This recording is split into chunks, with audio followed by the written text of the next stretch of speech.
April 11, 1945, outskirts of Weimar, Germany. It wasn't the thunder of artillery or the shriek of Stuka sirens that warned the German soldiers this time. It was the silence, deafening, unnatural, a silence too wide for any battlefield, too heavy for any open field, the kind of silence that comes after something has already been decided. Lieutenant Karl Voss gripped his Karabiner 98K with pale fingers, the leather of his gloves worn thin from weeks without replacements. Around him, the remnants of the 31st Volksgrenadier Division dug listlessly into the muddy edge of a bomb-cratered meadow, their faces a gallery of hopeless discipline. A few hundred yards ahead, behind the tree line that had once hidden a hunting estate, something moved. Not subtly, confidently. No attempt at concealment, no stealth, just raw mass. Karl adjusted his field glasses. Through the lens, the horizon shimmered with something that didn't make sense. At first glance, it looked like a column of tanks, but the angles were too square, too boxy. They weren't tigers or panthers. The silhouettes were alien, bigger, and moving with a rhythm that didn't speak of caution but inevitability. He saw trucks, dozens, covered in canvas, then jeeps with strange antennae rising from the rear, bulldozers, dragging hedgerow cutters that looked like rows of iron shark teeth, and finally the unmistakable shape of olive-drab Sherman tanks, more than 20 abreast, rolling calmly like parade elephants toward the ruined town behind them. No one was firing, not them, not the Americans. Then came the sound. It wasn't an engine or a weapon. It was music, real music swing, clear as a needle on vinyl, drifting through the wind from mounted loudspeakers on an American half-track at the head of the formation. Benny Goodman. Sing, sing, sing. At first the German soldiers thought they were being mocked, but then the volume dipped and an American voice came through. This is the 6th Armored Division of the United States Army. We are not here to destroy you. You are surrounded. Lay down your arms and you will not be harmed. We repeat, you are surrounded. It sounded like a recording, calm and steady, the voice of someone who knew the outcome long before the first shot. Karl's fingers tightened on the rifle. The man beside him, Feldwebel Becker, let out a bitter laugh. You hear that? They brought a radio show to our funeral. Another voice rose from the trench, one of the boys from Thuringia, barely 16. Why don't they just attack? Why don't they finish it? Because they didn't have to.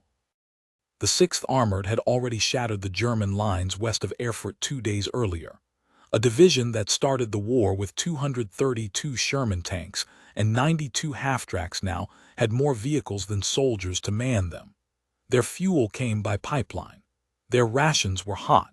They carried more replacement parts than the Luftwaffe had entire planes left in the air, and they hadn't met a serious obstacle since crossing the Rhine. Voss knew this. Every officer in the Wehrmacht knew this. The men in his trench were outnumbered at least 5-1, outgunned 10-1, and outsupplied by a margin so absurd it felt like science fiction. They waited for the artillery. They waited for the rumble of engines charging forward. They waited for death. But it never came. Instead, a single jeep rolled forward from the American side, bearing a white flag tied to a whip antenna. The driver was a black soldier wearing sunglasses and chewing gum. The man beside him stood out even more, a silver star on each shoulder, tan gloves, soft campaign cap tilted just off-center. He stood before the German line like he'd stepped out of a recruiting poster. The Americans didn't aim their weapons. They didn't even stop moving. They just walked. By the time the jeep reached the cratered slope that led to the German position, half the Volksgrenadiers had already slung their rifles over their backs. Karl stayed frozen. The American general stepped out of the vehicle and began walking forward, alone. His boots sank into the soft earth, his right hand extended. "Who's in charge here?" he asked, his accent thick with Midwestern iron. Voss didn't answer. The general didn't blink. I am Major General Robert Grow of the United States Army. Your men have shown restraint. That is not something we've seen often." He waited. Voss slowly emerged from the trench, his rifle left behind. He approached with careful steps, expecting this to be a ruse, a trap, or a ceremony before humiliation.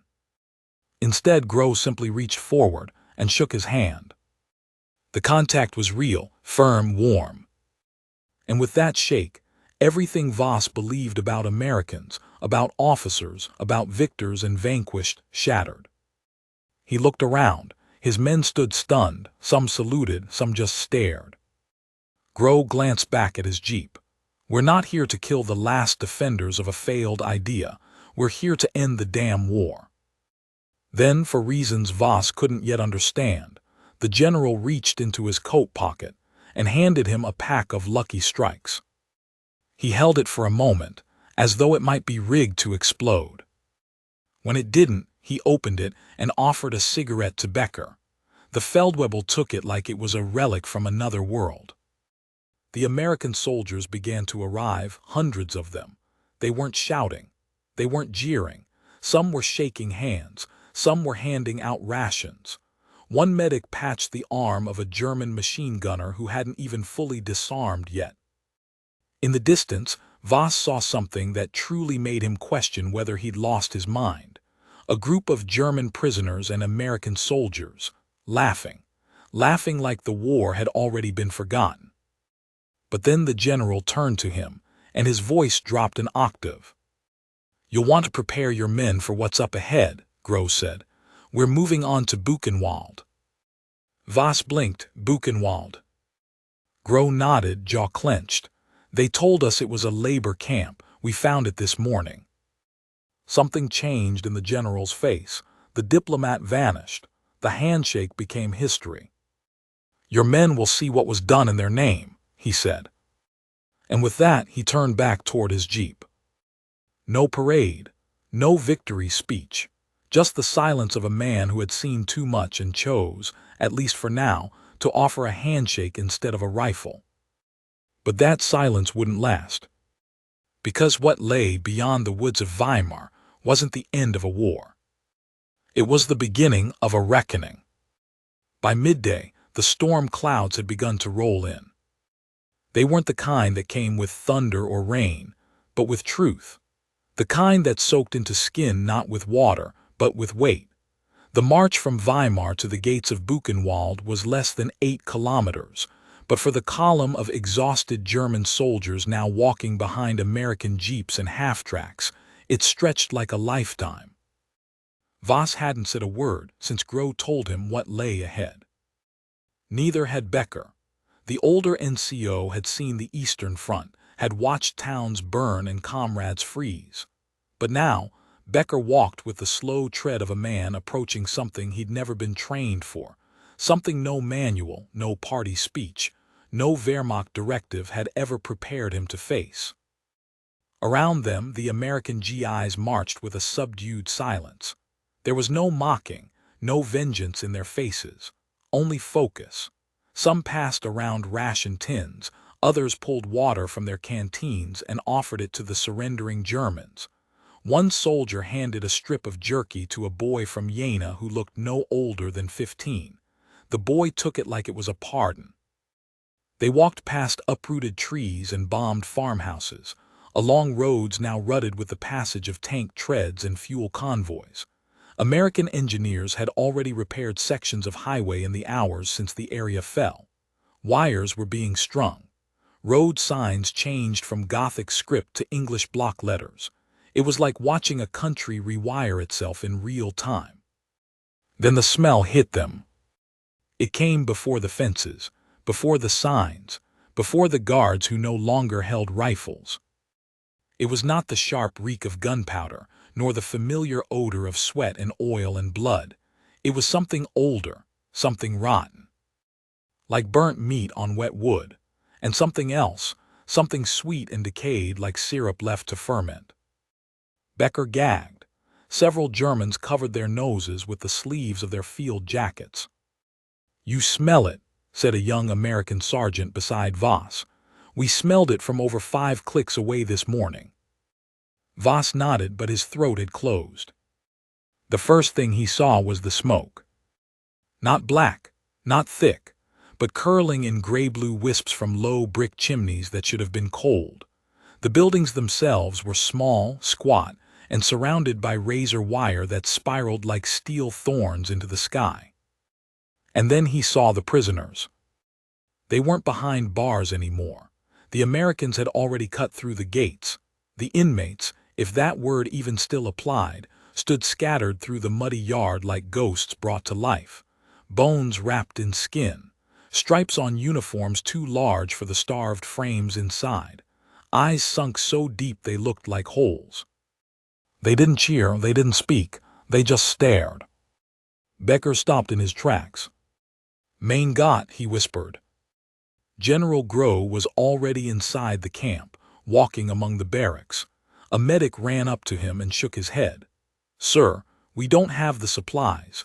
We need 5 times what we brought just to stabilize the worst cases. And that's not even talking about sanitation or burial." Groh raised a hand. "We'll get more. Radio the 4th Medical Battalion and tell them to divert all assets here. Tell Graves Registration to move immediately. I don't care how far out they are. Move everything." Then he turned. "Lieutenant Voss," he called. Voss stepped forward, flanked by his fellow officers. There were no weapons drawn, no guards, just eyes. Groh gestured toward the main yard. "Tell me you didn't know," he said.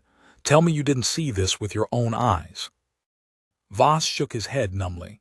"We heard rumors that the camps were for political prisoners, that they were re-education centers, that the worst stories were enemy propaganda." "Propaganda," Groh repeated. He picked up a ledger from a nearby crate. Inside were names, thousands of them crossed out in rows. "Propaganda doesn't smell like this." A nearby survivor stepped forward, barely upright, wearing the tattered remains of a striped tunic. His cheekbones looked like they could cut glass. On his forearm, tattooed numbers faded into the pallor of his skin. He looked up at Voss. "And spat." The spittle didn't reach his boots, but it didn't have to. Voss didn't speak. He couldn't. Groh turned to his aide. "I want every German soldier here today to walk through every building, every barracks, every chamber, every crematorium. They don't get to look away." That order didn't come from cruelty. It came from justice.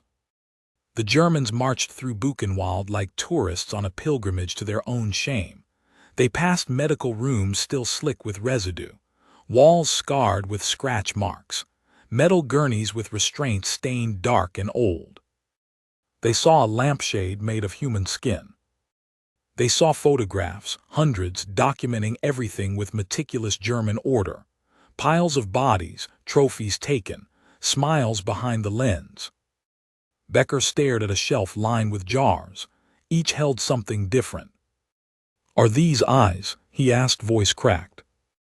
A medic nearby simply nodded. "They collected them."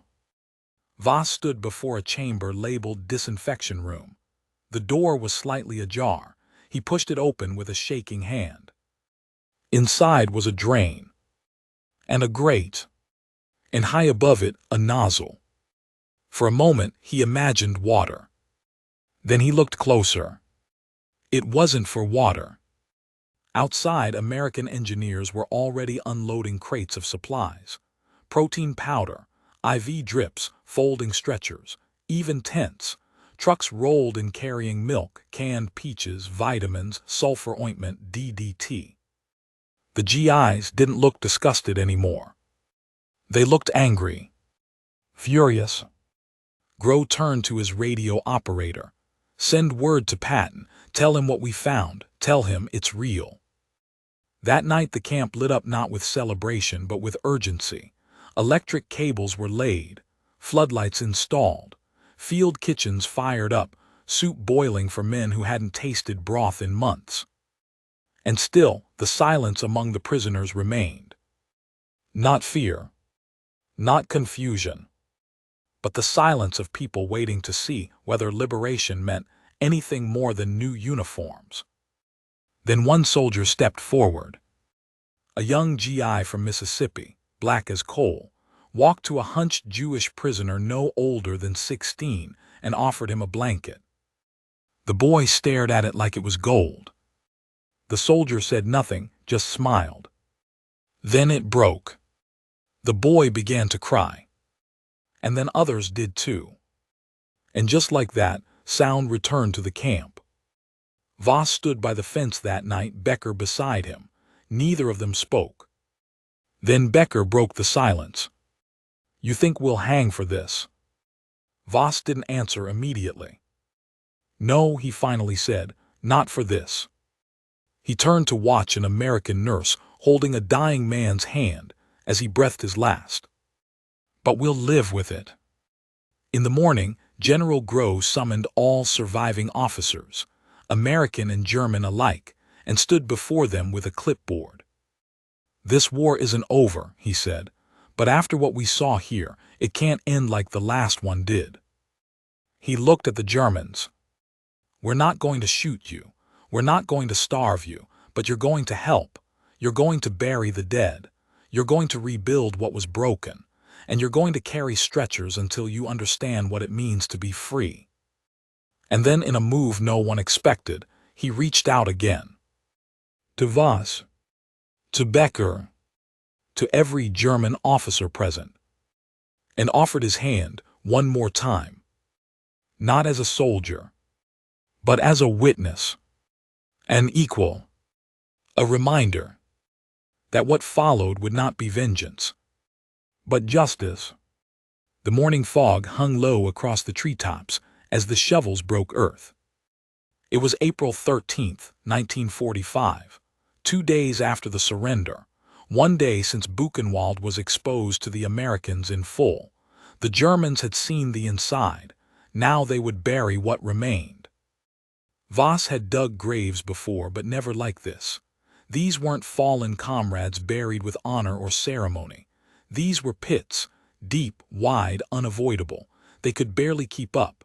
For every body interred, 2 more were found in a shed, a pile, or beneath a collapsed structure. Some of the Volksgrenadiers had broken down the moment the work started. Others retched, vomited, kept going. Not a single one disobeyed, not because they feared the Americans, but because fear was no longer the right word. What they'd seen had melted hierarchy, shattered defiance. There was nothing left to protect. Not a fuhra, not a cause, just shame. At noon, Groh arrived at the edge of the burial zone in his jeep. He didn't give a speech. He just stood, watching. A general in an army that had stopped seeing the Germans as enemies and started seeing them as witnesses. Becker carried another corpse, nothing but bone and cloth, and laid it gently in the ground. "God help us," he muttered. Beside him, a private from Iowa nodded. "Yeah, let's just not need his help again." Near the crematorium, American MPs had set up a makeshift tribunal area, nothing official, no gallows, no flags, just tables, papers, statements. Survivors came forward, some silent, some weeping, others trembling with names of guards, names of doctors, names of the ones who had made hell into routine. One man, a Czech journalist who had survived 13 months inside Block 61, pointed directly at a former German SS officer, now stripped of insignia and handcuffed to a pole. "That one," he whispered to Groh. "He picked them. He chose who went to the ovens." The officer didn't deny it. He just stared straight ahead. And Groh said nothing, only wrote the name in his notebook. That night, back at the American camp erected just west of Weimar, the mess hall ran longer than usual. Not because there were more mouths to feed, but because the line had changed. German soldiers, disarmed but not caged, stood beside American GIs, ladling out beans and rice, passing bread and utensils.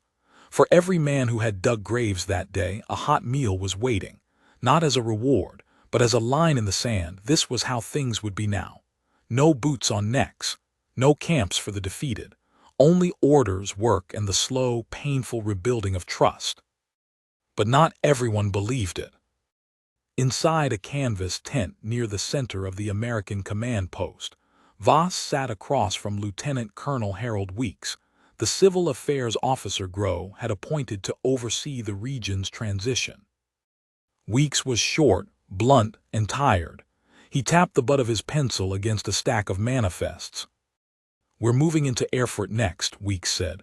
"Then Gotha, then Eisenach. Your men will help stabilize the crossings." Voss blinked. "You're putting us in charge of towns." "You're helping," Weeks corrected. "American MPs will be there, so will our engineers, but the townspeople still speak your language. They know your uniforms. Right now they need instruction, and food, not more tanks." Voss hesitated. What if they don't cooperate? What if they still believe in? Weeks didn't let him finish. "They will, once they see who's feeding their children." Outside the tent, a group of American engineers unloaded stacks of printed leaflets. German, French, and Czech translations, photographs of Buchenwald, statements from survivors, directives from SHAEF headquarters ordering all German civilians to cooperate with Allied investigations. Each leaflet ended with the same line, underlined in bold: "Silence is no longer a shield." As the campaign spread across Thuringia, Voss and a hand-picked group of German officers began accompanying American patrols into villages and small cities, not with rifles, with notebooks, with lists. They coordinated ration distribution, identified Nazi Party officials in hiding, found caches of weapons buried beneath barns or hidden in churches. In one village, a crowd gathered to protest when American GIs began tearing down a bust of Hitler from the central square. An old woman threw a rock. It bounced harmlessly off a corporal's helmet. The crowd tensed. And then Voss stepped between them. "This ends now," he said in German, loud and unflinching. "You throw stones at the people feeding you. You protect a man who would have seen you starve." A teenager shouted back, "You were one of them." Voss walked forward, unarmed, and grabbed the boy by the collar, not violently, just firmly. "I was," he said, "and I will live with it." The silence that followed was worse than any gunfire. The bust was taken down. No one stopped them. By late April, American newspapers back home were running headlines about Buchenwald. Photos filled the pages: hollow-eyed survivors, mountains of shoes, the ovens. General Eisenhower had visited personally and ordered journalists to document everything. "We'll show them what we found," Ike had said. "Let them deny it if they dare." But for the soldiers on the ground, it wasn't about denial. It was about what came next. Grow's 6th Armored Division was already preparing to push deeper into Bavaria. Rumors swirled about a place called Dachau. No one wanted to believe it could be worse than Buchenwald, but no one doubted it either. Before departing, Grow held one final meeting with the German officers under his custody, including Voss. SHAEF had announced an unconditional surrender in Reims. Germany had capitulated. The war in Europe was over. The streets of Weimar did not erupt in joy. There were no ticker-tape parades, no cheering crowds. There was only quiet. Some civilians wept, some knelt and prayed. Others simply stared at the horizon, as though waiting for something they could no longer name. The next morning, Weeks stood in the courtyard of what had once been the local Gestapo headquarters. Now it bore a new sign: Allied Reconstruction Command, Zone C. He addressed the mixed crowd before him: GIs, officers, local mayors, school teachers, and standing in the second row, Voss and Becker. "You all know what happened yesterday," he said, voice projecting through a salvaged German loudspeaker. "The war in Europe is officially over, but that doesn't mean the work is done." He pointed toward the horizon. "There are displaced persons camps that need water, roads that need clearing, Minds that need deactivation, families that need to be told the truth.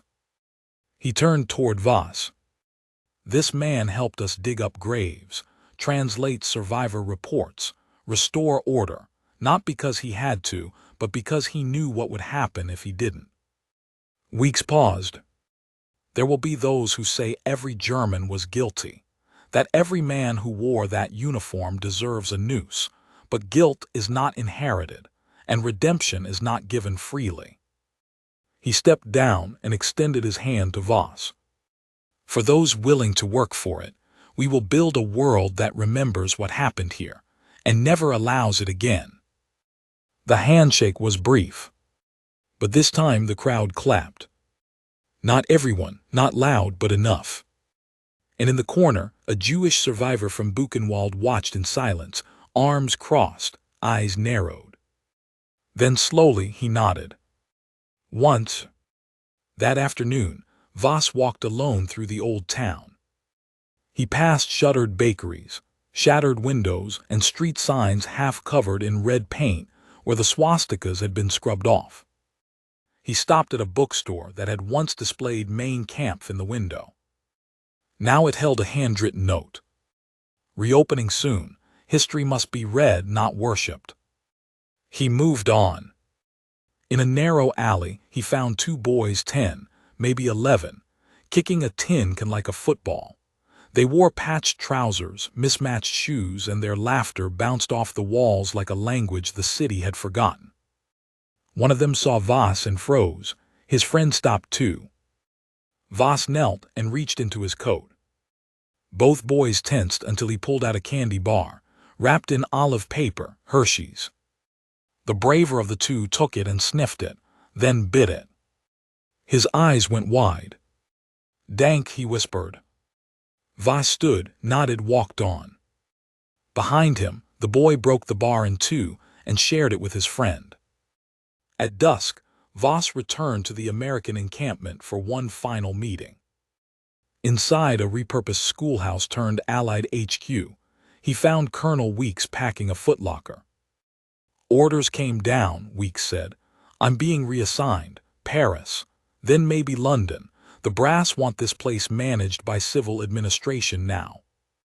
Voss frowned. And what happens to us? Weeks chuckled. You're free men, Lieutenant. You can go wherever you want. Just don't go back to what brought you here. He pulled out a small envelope from his duffel and handed it to Voss. What is this? Proof, Weeks said, that not all of you walked away, that some stayed, that some made a choice. Voss opened it. Inside was a photograph, blurry, black and white, of a line of German soldiers carrying stretchers through Buchenwald. He recognized Becker. He recognized himself. It was dated. Stamped. Filed. Not a pardon, Weeks said, but maybe one day a beginning. As night fell over Weimar, the lights flickered on again. Electricity was back, not everywhere, not fully, but enough. A woman played piano through an open window. Children read by candlelight. An old man whittled a chess piece from wood torn from a Nazi lectern. And in the stillness of a city learning to breathe again, Karl Voss sat alone, staring at the photograph in his hands, the last words of General Groh echoing in his mind. We're not here to kill the last defenders of a failed idea. We're here to end the damn war. The first real rain came on May 10th. Not a drizzle, but a storm. A hard, drenching, cathartic downpour that turned the shell-blasted roads of Weimar into thick veins of brown water. It washed the soot from rooftops, the dried blood from bricks, the charred remnants of old banners still clinging to fractured facades. It came like a baptism.